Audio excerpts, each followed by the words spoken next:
Hello viewer, here is an pen tool. We will take it and I will find an image for it.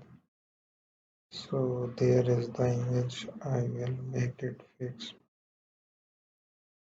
and create the clipping mask here. We can move it into that frame. I will create another frame by using that pen tool. So let's find the image to cover up that frame or shape we have generated. Make it fix there. So that's the design we have. Thank you for watching our video. Don't forget to subscribe my channel.